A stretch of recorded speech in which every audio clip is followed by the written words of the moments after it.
Marking its presence on the global food map, India has achieved its first designated international financial service centre at the GIFT SEZ in Gandhinagar in Gujarat. Built by Hiranandani Group, the first of its kind international financial centre will be inaugurated by Prime Minister Narendra Modi. Ashwini Priyolkar spoke to Niranjan Hiranandani, the CMD of Hiranandani Group. Take a look. So firstly, I would like to ask you, how important is the coming up of International Financial Services Centre for India's financial sector and for its global growth? I think you have to understand that there is no other center in the country which has been an international financial center. Up till now, you had London, you had New York, you had Singapore, you had Dubai. I think the ambition of the Prime Minister is now being met by setting up this international financial center. It will be as if you are doing business in New York or in Dubai or in Singapore. And this will be traded in international currency. So it becomes like being in Dubai or in New York or in London, but actually you're in Gandhinagar, Ahmedabad. Yeah, very true. And talking about Hiranandani's signature, I believe this project was completed in record 13 months. So how were you able to achieve this?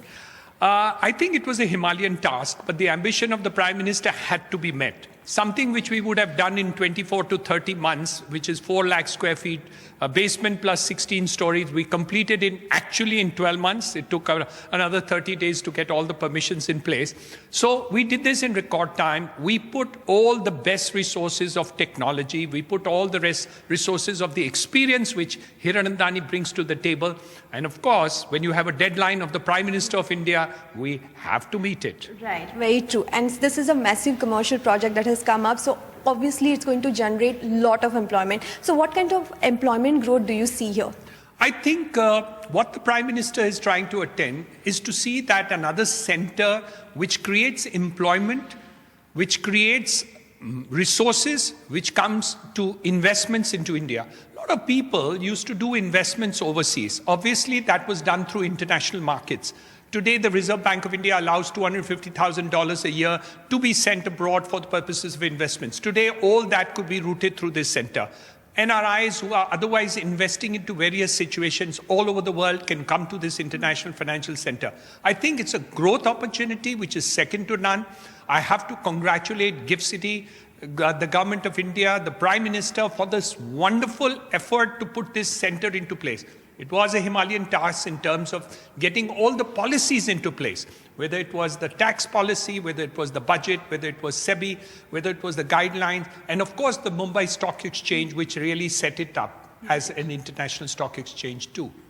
So in terms of numbers, how many employment opportunities do you think will be created post this center? I think the entire GIFT SEZ is really a growth center for the purposes of creating employment. I think at least 10 to 15,000 people will ultimately get employment in this sector, in this area that is an opportunity. Of course, it also depends on the banks and financial institutions as to what effect these banks and financial centers and the stock exchange are able to utilize this opportunity. The platform is created, the opportunity has been given by the Prime Minister, but how it brings into effect depends on the people who participate in it.